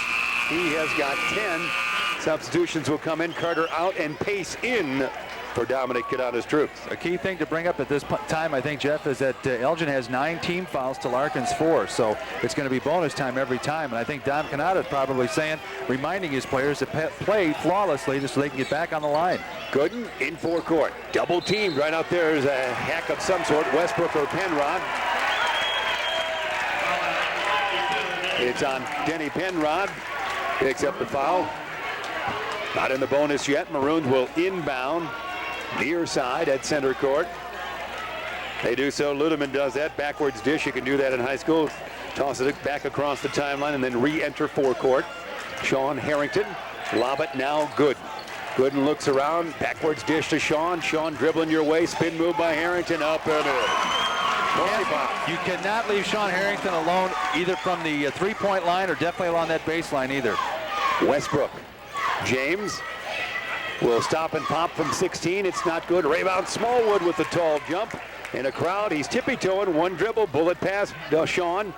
Baseball dish out here to Ludeman. Ludeman in forecourt now. Back to Sean Harrington, almost stolen. Sean gets it back. Harrington in the gallop to the hoop. Dish it down low. Smallwood the jam. That's the monster slam from the block monster right there. A big dish from Sean Harrington. That's what's got the Elgin Maroon fans off their seats right now. He missed earlier, but he jammed that one through. You see the fandom right there. It's 58-46 as play continues. Air ball on the jumper by Pace. And the Maroons will bring it up, leading by 12 with 3:08 remaining. Devastating enough to get a jam, but also to have your team come down and throw up an air ball on the next possession really hurts. It gets the crowd fired up, which I think, Jeff, since the middle of the third quarter has been kind of quiet. Yes, they have, just a little bit. They didn't want to get up for fear they'd lose their seat. Sean Harrington will inbound to Michael Roth. Back it goes to Sean. Sean with 25 points on the night. His average is 22 plus. They've heard a lot about number 24 this year, Just a junior. He'll be back next year. Harrington's double team gets it back in the lane. He'll dish it now to Gooden. Gooden in the crowd will be fouled by somebody. No jump ball situation. Arrows pointing towards the Royals. Good defense by Larkin. Good defense by Larkin, and they showed a good ability to help out. It looked like it was going to be 1-on-2, and then Denny Penrod came in and said, I'll be the third guy if you don't mind. So Darren Carter looking for some Carter flings here. There's dribble drive. Ziesmer, near side, going to go John Alish. Alish with the basketball. Hayes open. Can he take that lane? Yes, sir, for John. Double figures. Nice night so far for John Alish. Alish gets the points, but give Penrod a big credit for setting a nice little, setting up the lane along that baseline for him to take that bucket in. Harrington, not across the timeline yet. Finally is though in pass form. It bounced off a Gooden. Sean gets it back. Harrington will continue to dribble. You know, if he gets this close, why not draw the foul? And he will. Harrington with 25 will go to the line. When that pass hit Brent Gooden right in the shoulder and bounced perfectly. I don't think Brent could have made a cleaner touch pass. It just uses the shoulder. It's those well-proportioned shoulder blades that pay off. Not in the active shooting, not in the bonus yet. So it will be inbounding underneath their own hoop for Elgin. And David Soler checks in. Brent Gooden is a 3-year varsity starter now as a senior, and he certainly has come a long way since his sophomore year, and even more so his junior year last year. But to Smallwood, out of your picture there, that was the alley-oop from the near to far side. Something went awry. Some kind of violation by the Royals there because Marcus never got the basketball. Well, that's going to give them now the 7th foul, so it will put the Maroons in a bonus. Marcus Smallwood, the sophomore, will be shooting 1-and-1 with 2 minutes and 10 seconds left to go in the fourth quarter. The Maroons still with a 10-point lead at 58-48. So Marcus at that line, got 11 points on the night, including that jam he had just a few moments ago. 12 points he has now, 59-48 Maroons. These teams most likely will not meet in postseason the way the configuration, the number 10 seed Larkin, number 1 seed Elgin. It would take a couple of games going hither and yon before they could meet, as they often have here in the 90s in postseason. Correct. 59-48, second one by Smallwood, not good. Carter's got the basketball. Where will the three come from? Or the lob down low. Carter on Ludeman. Darren Carter. Will he fling one up here? Carter dancing around. He traveled. He drugged the foot a couple of times there. Couldn't get away with it. Well, you got a feeling that somewhere along the line, whether he's feeling any pain in that ankle or not, it's going to get dragged when you get this late in the game with 1:53 left to go in the fourth quarter. So Harrington will walk it up. Maroons again coming off their only loss of the year so far in this game number 22 of the season. They're going to call a timeout right there. They will with 1:45 remaining. 59-48, Maroons on top. There's their huddle. We hope to talk it over with a player or two or a coach or two when this one's over. Absolutely. Jim Harrington has told us that he would love to come up and talk to us here after the game. He may bring a player with him, as is the normal custom on the radio side here on WRMN when we broadcast games. We always have the coach and a player from each team come on up and talk to us about the game, and I'm sure there'll be a lot to talk about if Jim Harrington comes up, because this will be maybe the start of another streak for him and his Elgin Maroons. And again, as everyone heard and on the radio and read in the papers, Coach Harrington was not all that upset with an outstanding performance by Waubonsie Valley, ending that string for Elgin, and it kind of took a little bit of burden off the shoulders, I guess, a little bit. It was not a season. Many folks said, well, that's the end of the year. But it was not a season-ending loss, of course, not in the playoff situation this time of the year. Folks here, Elgin lost. Is it over? And you would think maybe that somewhere along the line, if one you're going to lose, I would think if you had to draw an ideal scenario, one you'd like to lose to a good team, which Waubonsie Valley is. You'd like to lose by more than a few points, so you can't sit there and second-guess yourself. If you're going to get beat, you might as well get beat and take some good lessons out of it and start another streak. So that's, I'm sure, what Jim Harrington has in mind. That did not affect the seeding for the sectional, so really doesn't make that much of a difference, and hopefully it can be a character builder for the Maroons. And did not help Waubonsie Valley. They're still the number 3 seed in Oswego as they went into the seeding meeting not playing very well, so that victory came afterwards, if you will. And there's a little defensive pressure there. There's going to be a foul here somewhere. Michael Roth, I think, was fouled, was he not? Let's see if they whistle something. Oh, some kind of stoppage of play with 90 seconds remaining. We've done all our trivia questions? Yes, we're shot for trivia. Maybe I should bring... You don't have a teaser, do you? For what game? Well, you just name it, for heaven's sake. You know all. I know nothing. I don't know all the answers, but I have an opportunity to get some. And Ben Erickson's the fastest typist here in all of Elgin/Larkin land, if we can say that, so he could put that up. This toss by Roth. No, Smallwood almost had it. Rebound Penrod. Down to 1:25 on the timepiece. Maroons on top by 11, 59-48. Carter, he wants to get close and wing it too. It's no good. Rebound taken down by Harrington.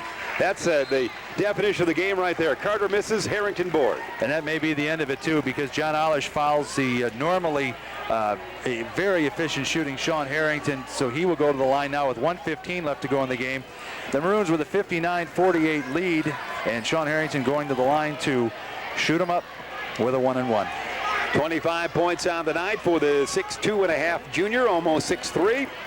We also want to talk to everybody too that's listening on a Thursday, Thursday of next week. No fair betting your buddies on the trivia if you saw the game on Tuesday. That's right. Oh, that's right. You're going to cause family fights. My dad always wanted to bet me on the Super Bowl on the following Monday. Oh, I know. Yeah, Chief Gruber would be on your voicemails. And what are you doing? Outbreak of crime's incredible after one of your tape delays. Yes, exactly.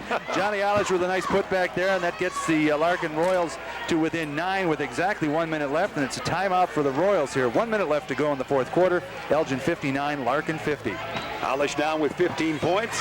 A competitive matchup it was for the Royals here on this night. I'm sure they're disappointed losing to fellow U. There's the radio broadcast crew. There's John Ratke of the Daily Herald. There's John Walters taking a little sip of cola. They must be playing a commercial. When we do the radio games, there's never time to do that. I don't know how they do it, but John Walters wetting his whistle right on cue. I wonder if Mr. Walters would approve of that shot. WRMN radio, of course, they are the Royals crew. There's our good referee friend. I don't know if I would know his name off top of you. But he's still your friend, right? That's right. There's a good-looking crowd. Can you pick yourself out there? There's a smiling Dan right there. That's a good Coach Ray Haley up there. Oh, boy, there's a legend right there. Without a doubt, Hall of Fame board member and a member of the Hall of Fame, Dr. Nick Bombalis, walking away. Team position for the Maroons, so everybody is here tonight. We're getting a chance to show them on camera. We appreciate the pictures. Of course, our wonderful camera crew that we call Jones Intercable doing a wonderful job. Director is Herb Wetstein.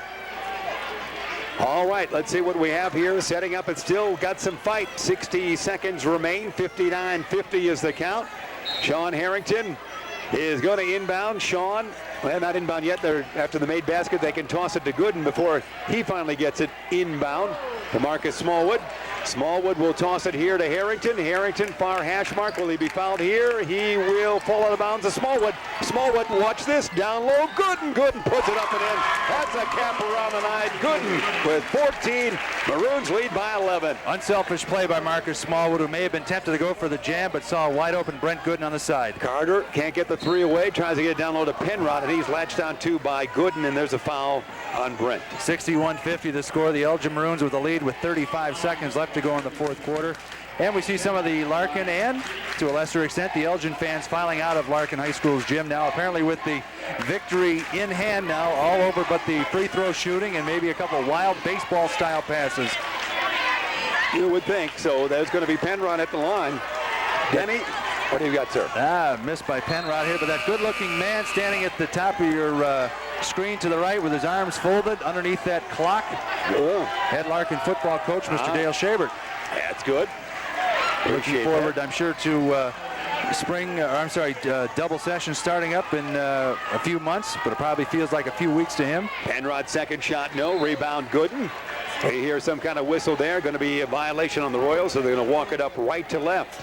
Yeah, foul on the play is Brent Gooden. He's fouled by James Westbrook, so Gooden will try and put another nail in the coffin of the Royals here, shooting 1-1. We wanted to get a video shot of sophomore coach for Larkin, Tom Yore, who's got the best-looking trousers we've seen since the early 70s. Or since the Barrington game that we did for Elgin High School. That's right. A few weeks ago on the radio when Disco was back, and Tom's going to be dancing that a little bit later on, I think, tonight. Gooden's first toss, no. I don't see Tom right now, but he had some flashy trousers. So Gooden will try once again. Brent on this night has 14 points. I've seen a lot of loud pants at Wing Park, but Tom raises that decibel level up a little bit with those stylish trousers. He makes the statement each time. 62-50 is the count. There's a fling by Carter, was it? John Ellish the board, puts it up and in on the banker. He's got 17 on the night in the quick timeout.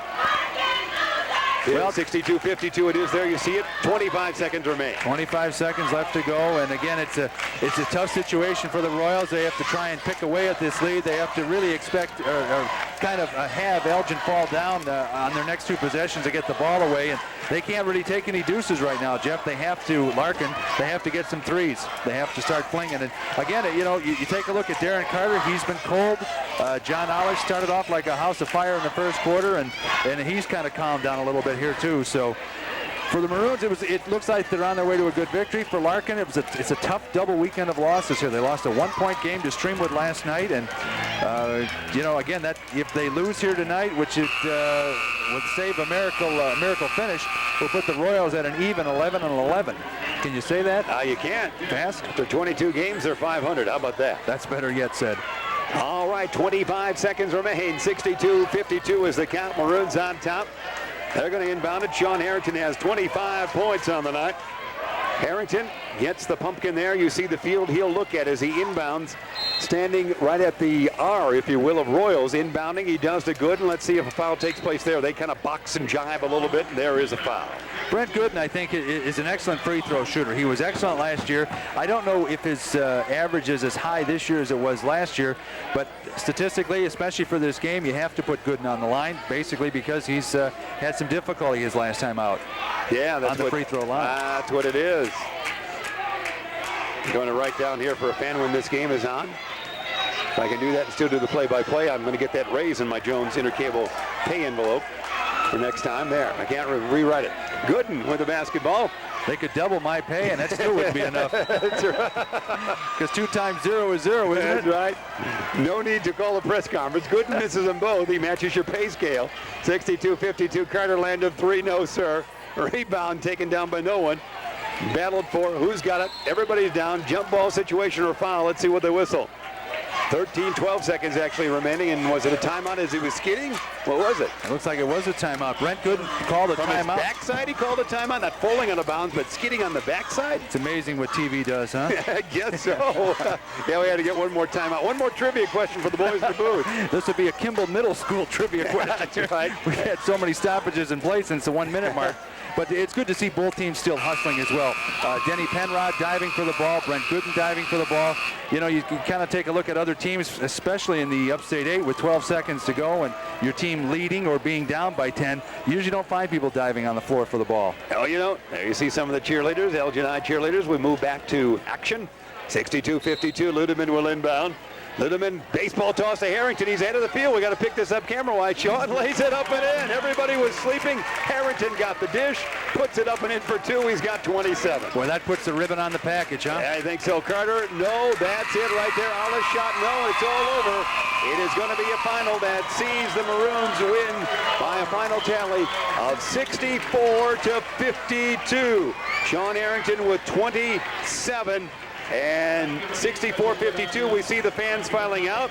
We're going to adjust ourselves here a little bit, get a chance to get ready to talk it over. We believe here to initially start our interviews with Jim Harrington. Then we'll get a chance to talk it over with Sean Harrington as well in fast fashion, in fast form. We will do that right here for the fun of what we'll have a couple of quick interviews here, and that should be good. The crowd will be flowing out here. We'll watch some of the crowd flow out. We'll tell you with 64-52. Maroons led by 3 at the quarter, 2017. They were 35-27 at the half. It was 45-37 at the end of 3. And behind Harrington's 27, waltz away to a 64-52 final. Again, don't go away. We have a couple minutes here to give you some post-game interviews on this tape delay broadcast here on Jones Intercable with yours truly, Jeff Myers, and with John Prigge. Going to talk it over, hopefully, with Coach Jim Harrington. We're at a different vantage point here as we talk with you from the southeast balcony at Larkin High School. And Sean Harrington, we've got to let some of the folks file out, John Prigge, before, of course, Jim Harrington could get up here and get a chance to talk with us. And so we can get our breath here too, because it's warm here, obviously with all of the body heat from all of the participants and the fans and everything else here. It's warm, and somebody open a door. That's right. Open a door and walk out, will you? All right, and the band's continuing to play, and I like this tradition here at Larkin. They used to leave at halftime. Whatever nonsense that was, they ended that. They stayed for the whole game. Why not? Your team plays the whole game. And then they continue to play right now at the culmination of the game, which is very, very nice indeed. We got to make sure that we can be seen here. Yep. Sean Harrington is making his way up here without a doubt. And we're going to be talking it over with Sean. All right, Sean, who had 27 here tonight. This should be nice. Let's see if we're going to lean over the railing or chairs come Sean. So we'll get a chance here to talk it over with Sean Harrington. Nice job, Sean.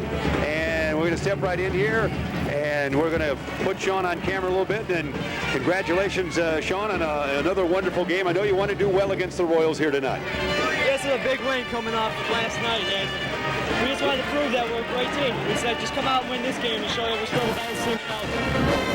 All right, we might have to lean in here. I'm not sure I'm hearing your microphone. I know it was after Darren Carter made that saying in the paper, you wanted to make sure you did well, did you not? Oh yeah, they guaranteed the victory. We had to make sure that we backed it up. We don't talk in the paper, we just do it on the floor.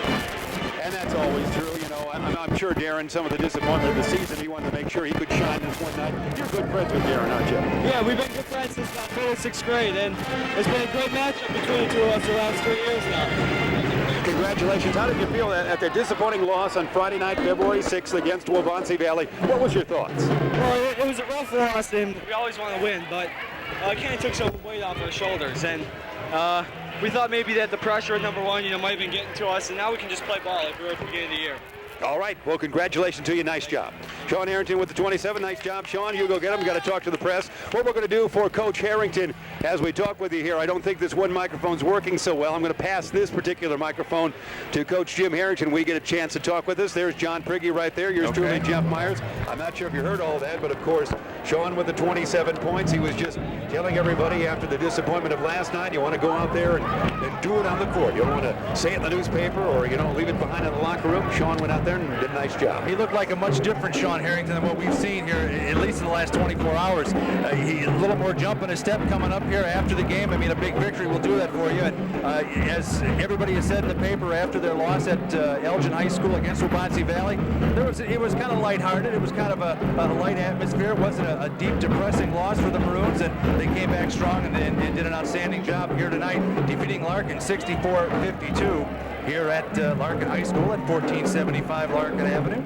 Yeah, so that's what we have here. Again, folks are continuing to wonder when the telecast is on. They can always check in with Channel 4, of course, and you'll get a chance to see when that's officially on here as we're going to talk it over with Coach Jim Harrington. Here we go. Let me just step back here, and we will just give me my headphone here. Coach Jim Harrington, congratulations. You talk to John Prigge. Okay, thanks, sir. All right. 64-52, 12-point victory. A lot of hard work going out there for your team, Coach. I'm real proud of them. I mean, we could have folded a 10 after last night. It was really a heartbreaking loss last night. They stuck it to us pretty good. I could tell in the morning shoot-around that everybody was very focused. There wasn't a word said on the bus over here tonight. Everybody was very focused. Knew what we had to do, and we came out and did a workmanlike effort tonight. Great job by everybody. Smallwood off the bench, another solid effort. Sean had a great game, and Gooden did what he had to do inside for us too. And I thought we did a nice job for 3/4 of the game on defense in the perimeter. Smallwood come in and did a great job on Alish, and then I thought Ludeman and Roth and Howard, Ackman did a nice job in their perimeter players, and that really took them out of some of the things they wanted to run. Absolutely, and I think one of the things too is that you take a look at the defense. Defense caused some problems for both teams, I think, earlier in the game. Yeah, I think so too. I mean, Sean got those 2 fouls. That really hurt us. And we were standing around a little bit on offense then without him on the floor. And we made a couple adjustments, and I just said he's smart enough to go out there and play with 2 fouls. We're going to put him back on the floor and see what happens. Were you anything surprised you about this game as far as intensity, playing here at Larkin, anything along those lines? Nothing. I mean, fortunately for us now, it's a great feeling. I mean, it might be something new for Larkin this year, but for us, it's been great because we played this type of crowd now for the last 3 weeks, and our kids come to expect it now. They got to play with poise on the road, and they got to be ready to play basketball every night because everybody wants to beat them. Larkin came out great and started the ball game tonight. They took it to us early. I just told we had to weather the storm in the first quarter. We had to get through the first quarter, keep it even, and then we can make our run here in the second, third, fourth quarter. I think unofficially we had Sean with 27 points here. Big night for him, especially in the second half. Driving, getting back, and doing the things that he wasn't able to do last night. Well, he got a big chewing out to me after he got a second foul tonight. I grabbed him on the sideline and said, hey, Sean, you're too unselfish. I mean, you're a hell of a player out here, and you're not going to feel sorry for yourselves because the other guys aren't fouled. You got the open 3, you hit it. You're as good a shooter as there is in a state, and you're going to go out there and shoot the basketball for us tonight. They're going to give you a look tonight. You got to take it. You can't be too unselfish tonight. He's been getting a little unselfish, and then last night he forced some things. Tonight he just let it flow, and much better job tonight. Guys did a nice job of setting some good screens for him, too, to get open. Yes, I noticed that as well. And talk about the sophomores again. You know, Coach, you're asked about this every single game. Rate your sophomores. Rate your sophomores. Talk about them tonight. They're no longer sophomores. After the first of the year, they're juniors, and we're proud of them. They both, I mean, they could have pouted a little bit today, too, because of last night. But we came back today. Howard and Smallwood did a great job again. Marcus is, or can't call him Marcus anymore. Howard did a great job on the perimeter for us, and Smallwood did a great job inside changing shots and really taking care of the glass for us when we needed it some big time there in the second quarter. After the big loss at Waubonsee Valley, and you come out here strong against Larkin, and now you win by 12 points. Give me maybe a 30-second wrap-up on where you're at now after a loss mentally with this team. I know you said they're focused. Right. We just told them that, we control our own destiny. We're the only team in the conference that controls our own destiny. Everybody else has got to rely on somebody to help out. And so I just told them, let's start tonight. We got 5 to go. Let's take this baby, and we win tonight. We got a 2-game lead over Waubonsee and St. Charles. They play each other next week, so one of them is going to have 3, or another loss, so it'll be 3 games behind. Just take care of our own destiny, play 1 game at a time, not worry about it. The monkey's off our back now. I'm 10 pounds lighter today, and the kids were smiling at practice today, and that's what it's all about. Maybe we needed that loss to wake us up a little bit, and we were much better focused today, to and from the game, or to and from practice, and then to the game tonight. We're very focused coming over on the bus. Good deal. Well, Coach, thanks for coming up. Congratulations. Thanks a million. Big win and another streak on its way here. We hope. Yes, exactly right. Jim Harrington, coach of the Elgin Maroons, here talking with us here on what was a very eventful game here, 64-52, a big victory for the Elgin Elgin Maroons over the Larkin Royals. As you can see, there are a lot of people still hanging around. There's a big dance going on tonight. Oh, is there? Yes, Were there you is. invited? I didn't know that. Are you kidding? I haven't been invited to a dance since the 5th grade recital. That's about it. But that's where we're at right now here. And again, Jim Harrington just really put it all into good perspective, Jeff, I think. He really did. The atmosphere is great with his team. Let's tell that cameraman Al Hayes we're going to go her back. Let's send Al back down courtside there because we have a couple of minutes and we want to see a couple of fans filing out here. Well, we'll give you some final stats. If we can do that, that would be kind of fun here as final as this 64 to 52 final is concerned. We want to see some of the kids filing out because how many times that happened? How many times do you see all these painted faces here? No. Have it not be a Halloween dance, huh? That's right. All kinds of fun things going on. We're not able to see Coach Dominic Canada right now. He had radio commitments, and I didn't see him enter our way at all. So we certainly always appreciate Coach Canada, and he did have the radio commitments here tonight. We're going to give you some final stats here and then pretty much wrap things up here from this festive Saturday night. Again, if you're watching on Tuesday night on Jones Intercable, you can see it one more time Thursday, February 12th from 6 to 8 p.m.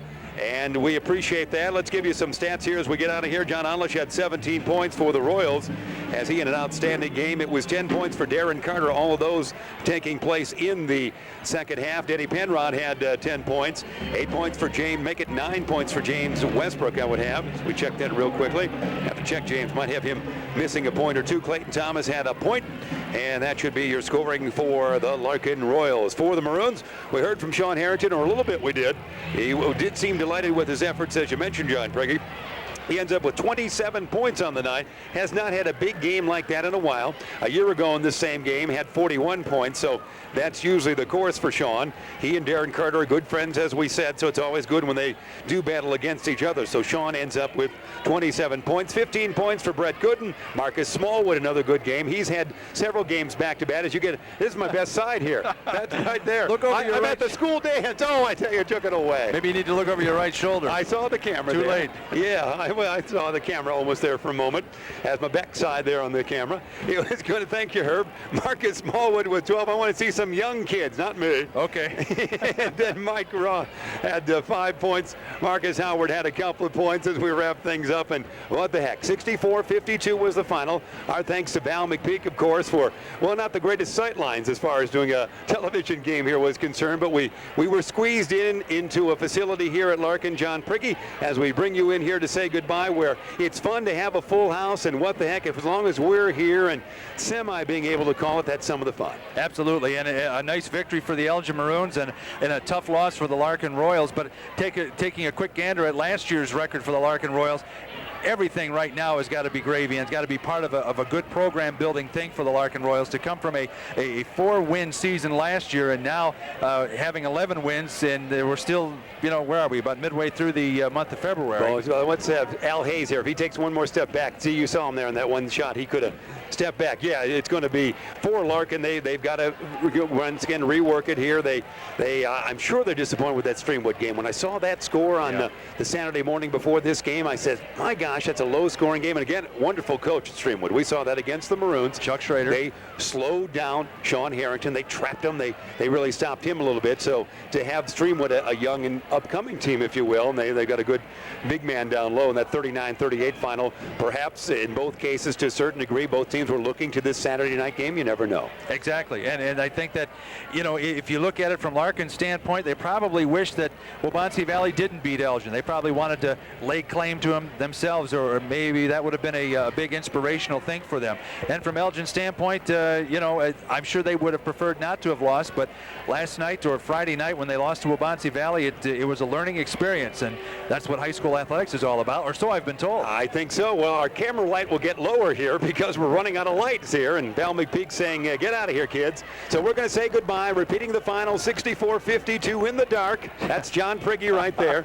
I'm Jeff Myers. The Maroons have won that. Stay tuned, of course, on Jones Intercable. Throughout the next several weeks, we'll have lots of basketball highlights as we approach postseason play for the dates of March 3, March 6, March 10, March 14, March 17, perhaps all the way to Peoria, March 2021. You never know. So we'll be bringing you lots of basketball highlights. And, of course, John Prigge, the sports director for radio station WRMN, he will be on there along with yours truly, Jeff Myers, for all the Elgin Maroon basketball action. John Walters, we saw earlier, he'll bring you all the Larkin Royals. We should have some fun. We will.